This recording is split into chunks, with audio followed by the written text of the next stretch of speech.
Hello and welcome to Veterans of the Valley. I'm Tom Turbyville. December the 19th, 1941, Ed Eyre was among the first to volunteer for service following the attack on Pearl Harbor. It took a while, a little maneuvering, to get where he wanted to be as a Marine. He wanted to fight for his country in the Pacific, and eventually he found himself in the middle of it.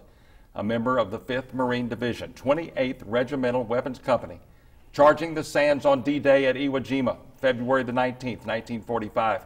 He saw that U.S. flag flying atop Mount Suribachi, the flag etched in American pride by the famous photograph of the Marines who mounted it there. He fought day and night at Iwo Jima for 10 days until shrapnel from a mortar round eventually ended his combat service. Ed Eyre, winner of the Bronze Star and the Purple Heart, lives in rural Brazos County, and what an honor it is to be visiting with you. We had a chance to visit the other day. You really wanted to get into where the action was, and that's why you joined up just a few days after Pearl Harbor, but you had a little trouble getting to where the action was. You had to sort of jump through some hoops, as it were. Talk about that. Okay, in December of 41, the Marine Corps had only 2 divisions, the 1st Division, 2nd Division.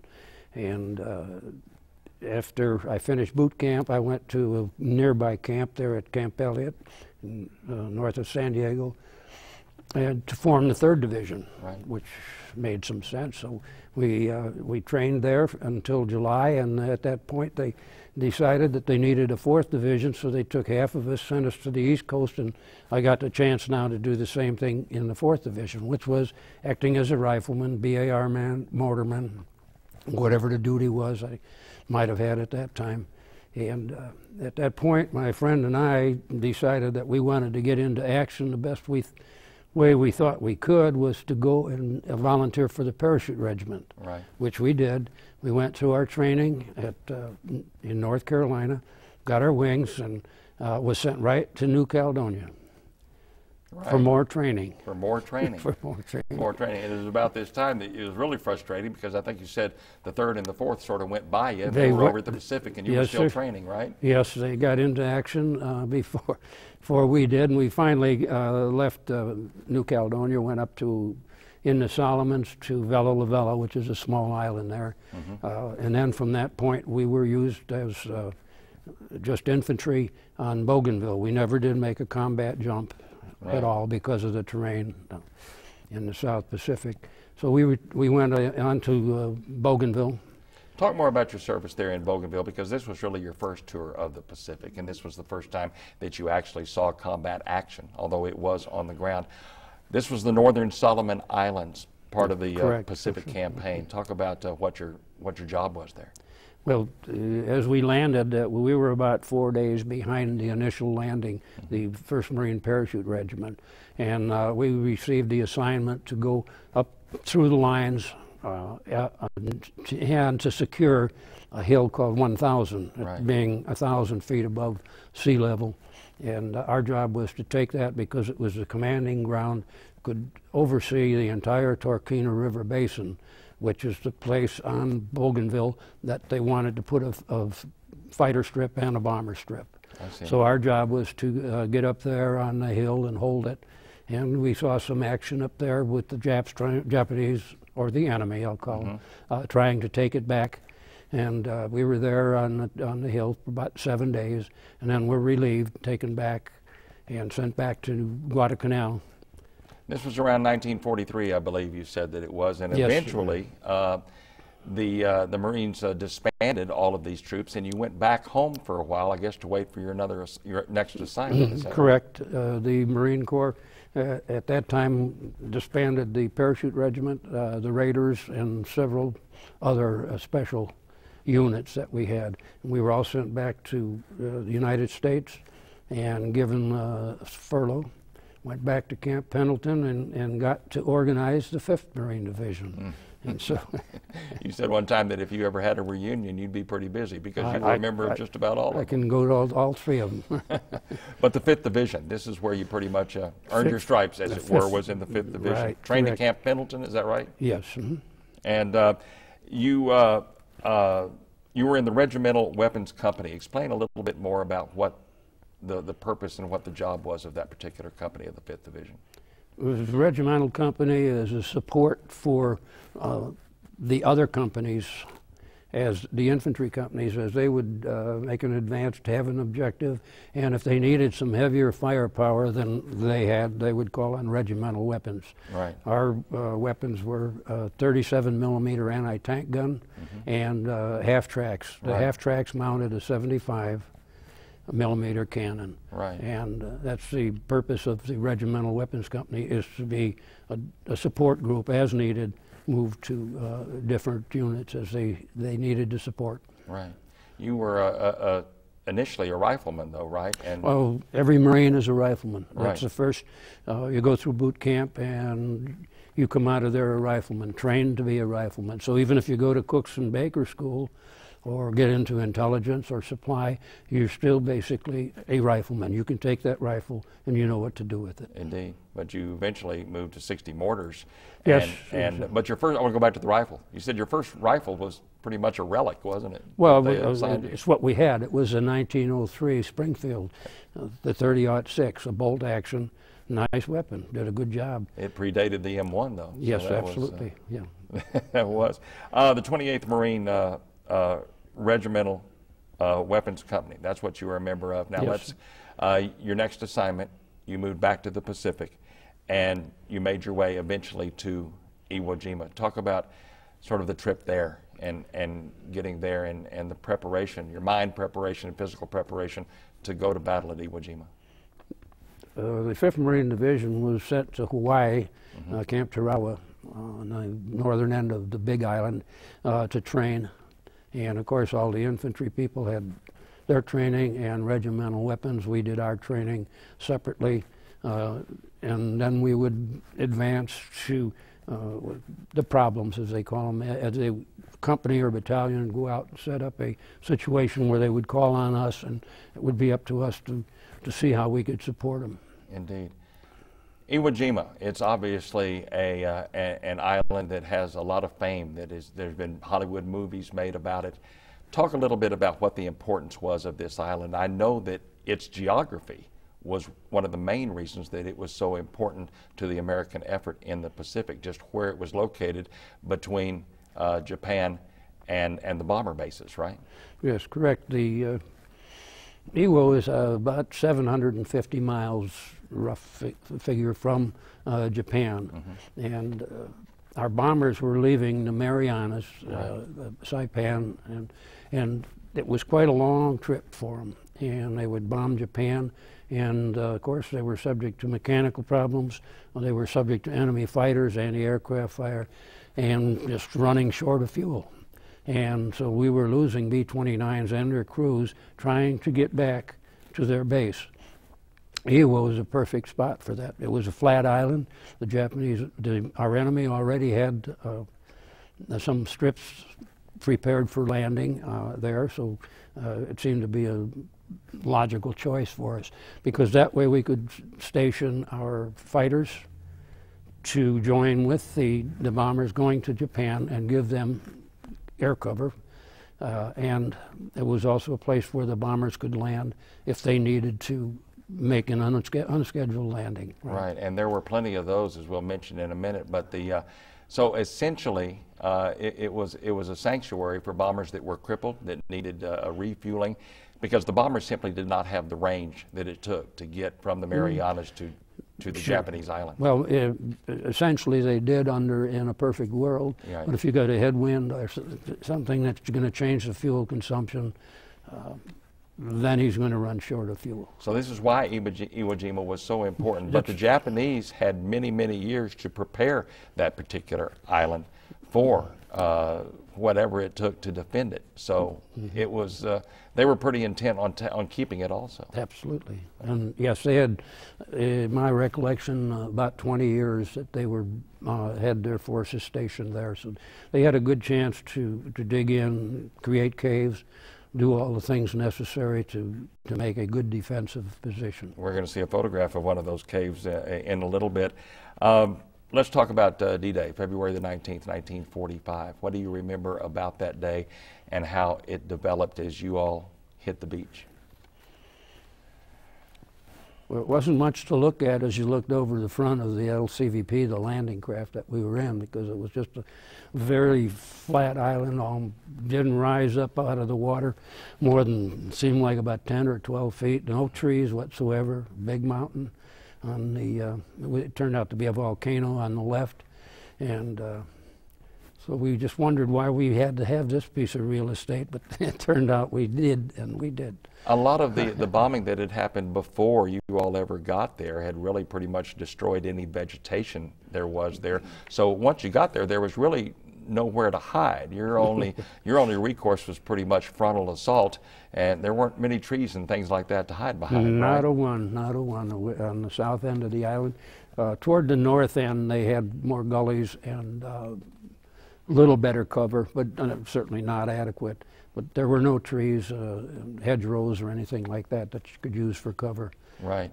Admiral Chester Nimitz said of those who fought at Iwo Jima, and especially on that day, what is called D-Day at Iwo Jima, among the Americans who served on Iwo, uncommon valor was a common virtue. And I'm sure you felt that way as you fought side by side beside the rest of the Marines and the other soldiers that were there. It was all Marines. Yes. Yes. Yes, it was interesting to watch men frontal assault something. Right, right. With no cover. With no cover. No. The statistics that you find of in the 36 days that the Battle of Iwo Jima took place, some 6,800 servicemen were killed, another 22,000 were wounded, and of those 6,800 who were killed, some nearly 6,000 of them were indeed Marines. You were one of those who were wounded 10 to 11 days into the action. I believe March 1st, 1945 was the day that you were wounded. Talk about that, and what happened, and how you got wounded. We had left after Suribachi was secured.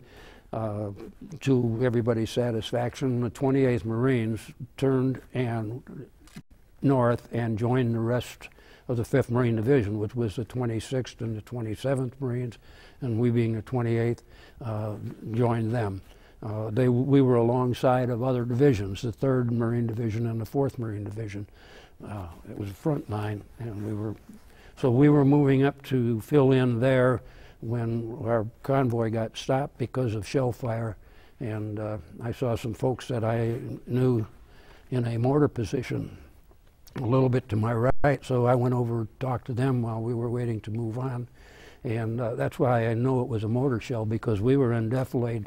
The only thing that could have gotten to us was another mortar, because this was a mortar crew that I was visiting with, so they dropped 2 or 3 90mm shells in our group. It was interesting that of the probably 15 men that were there, I was the only one that was hit. Is that right? Yeah. This was about, like I say, March the 1st, 1945 was the day that that you were wounded. I want to backtrack to the taking of Mount Suribachi. That's obviously a very famous event in World War II, something that's known in history books a lot because of the photograph that was taken by Joe Rosenthal of the mounting of the flag. Most people who are pretty good historians probably know that that particular flag in that photograph was not the first flag. There was really a smaller flag that was put up previously that was taken down, and a larger flag was put up. I think Ed, this might be a good time to go to some photographs. Some that you have supplied to me from magazines from your own collection, some that I got off of the internet. And if we could go ahead and go to our group of photographs of Mr. Eyre. Here we go. Let's take a look at the very first one, and there is a young PFC Ed Eyre. Where was that taken? Do you recall? That was taken in the suburb of Chicago, Maywood, Illinois. So you were a young, raw volunteer right there. As I recall, I was still in the 3rd Division at that time, and I was home on leave. That was an emergency leave that I was on. What's that picture we're looking at there now? Oh, that's North Carolina, Camp Lejeune, and that's just clowning around after hours. All right. Now this is Iwo Jima. This is the beach. One thing that we haven't talked about, Ed, is when people think of a beach in Texas, they think of the hard packed sand that you just walk around on and run around on and even drive on. That's not what this sand was. This was volcanic ash. Volcanic ash. And it was very, very hard to not only walk, but much less get machinery or tanks through, right? Very good. Now, this is a photograph of the invasion. Where was the 28th in relation to where this camera is shooting from? A little bit closer to Mount Suribachi? Very much closer to Suribachi. Green Beach that we landed on was just off of Suribachi, just a little bit. So. Right.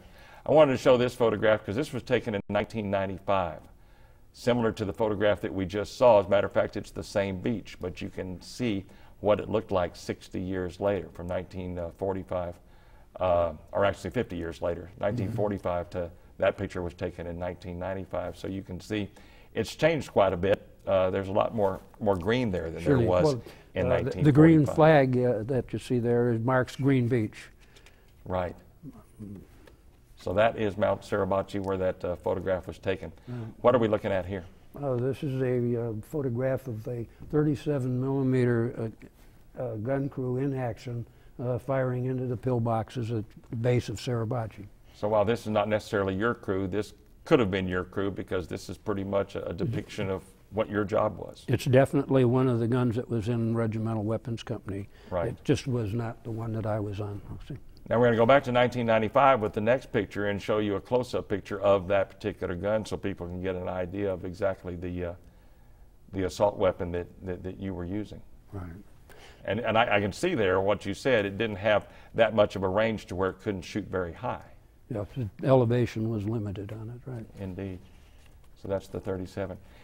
This gives you a little bit idea of why Mount Suribachi was so important to the Japanese. You can see the view that they got from the top of everything. There's the shore.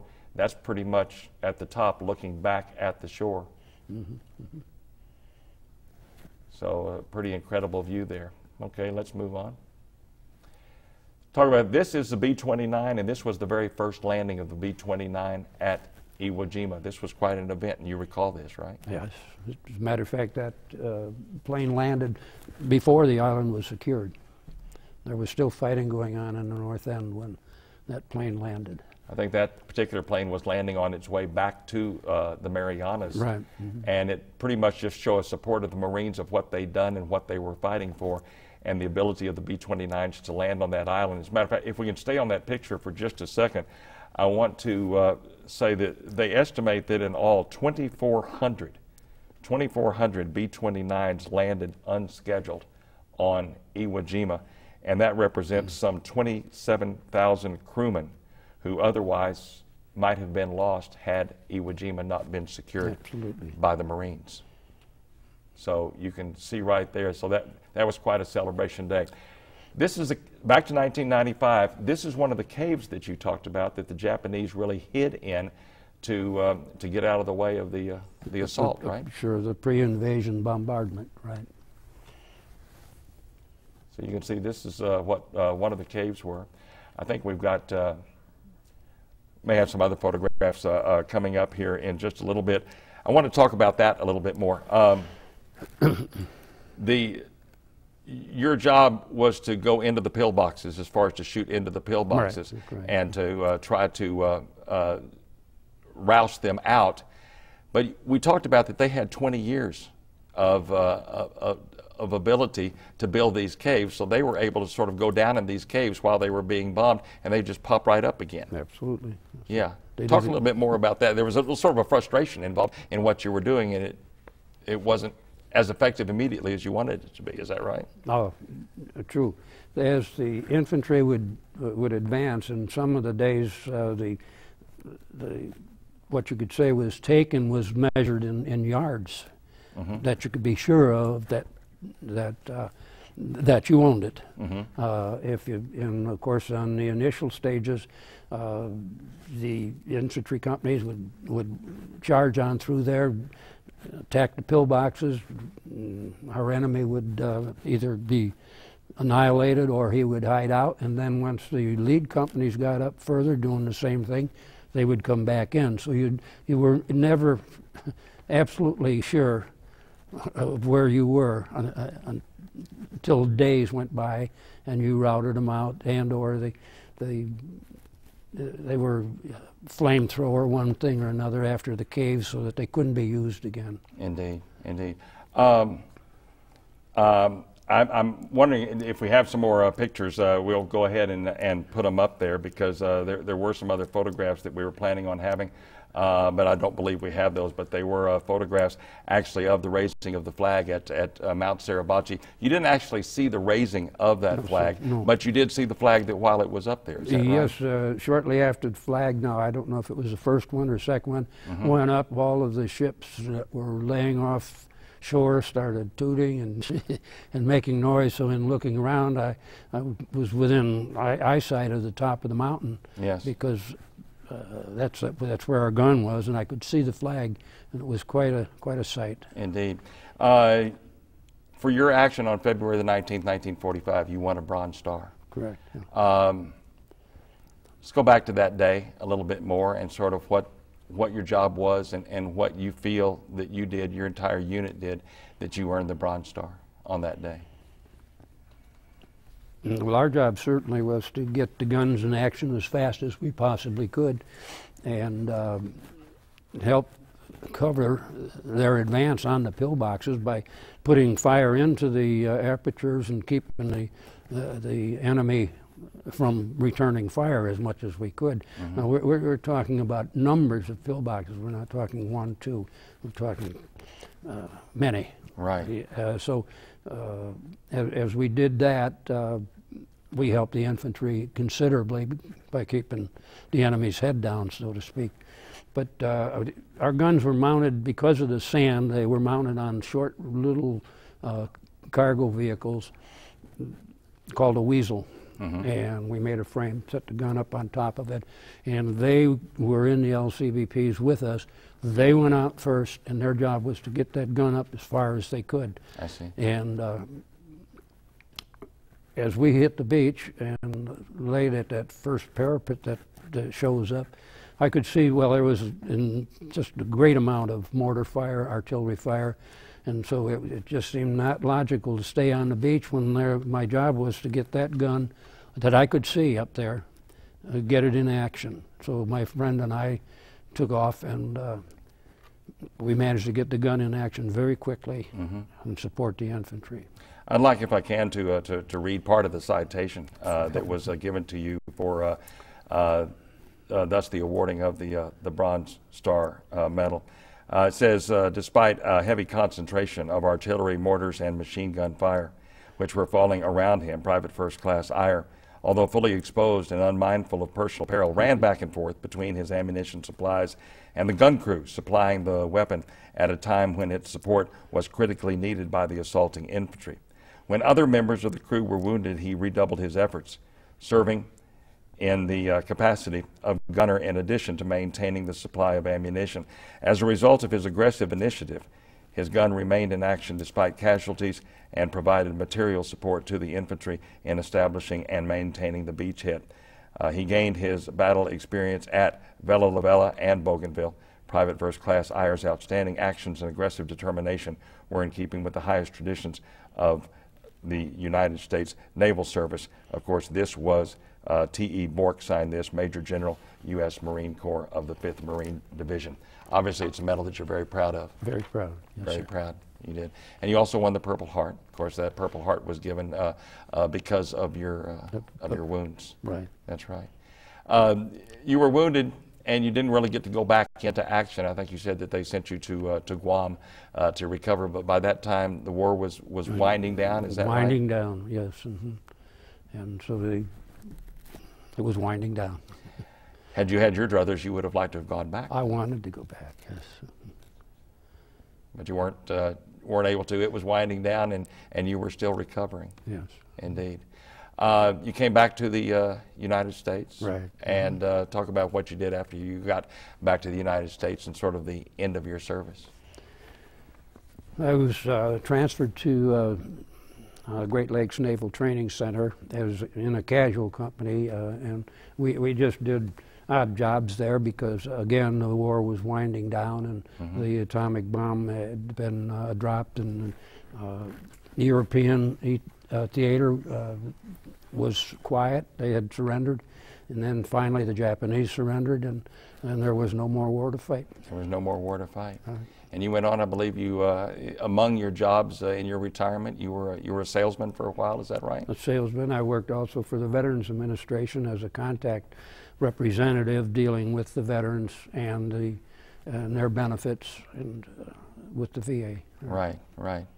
Ed, I know that you and your wife Jeannie were married for 61 years. You lost her just earlier this year, but obviously she was someone who supported you. You all were married when you had gone off to war, is that right? Well, no, we got married in 1944. I had been overseas the one time and back, and then we got together again and got married and have been married. And there were a lot of letters that went back and forth. Oh yeah, you bet. Absolutely. And I know that she was a very big supporter of yours and very much a part of your life. 61 years, that's absolutely... she was a very special lady. Very special lady. And now you live here in Bryan, and you were here in rural Bryan, and, yes. and love it. And love it. And love it. Absolutely. Yeah, we didn't mention that you started off in Chicago, in the Chicago area. That's actually where you were raised up there. I was born in Chicago and raised in the western suburbs all of my life. So. Indeed. Thank you for your service, Ed Eyre. Appreciate it very much, and thank you for visiting with us. Okay. All right. I'd do the service again if I could. We would love for you to, if you could. Yeah. In the 36-day Battle of Iwo Jima, nearly 7,000 American boys were killed, another 22,000 wounded. Ed Eyre is the first to tell you that others suffered deeper wounds. Still, we are honored to salute his bravery and service to our country in 2 separate tours of the Pacific as a proud Marine.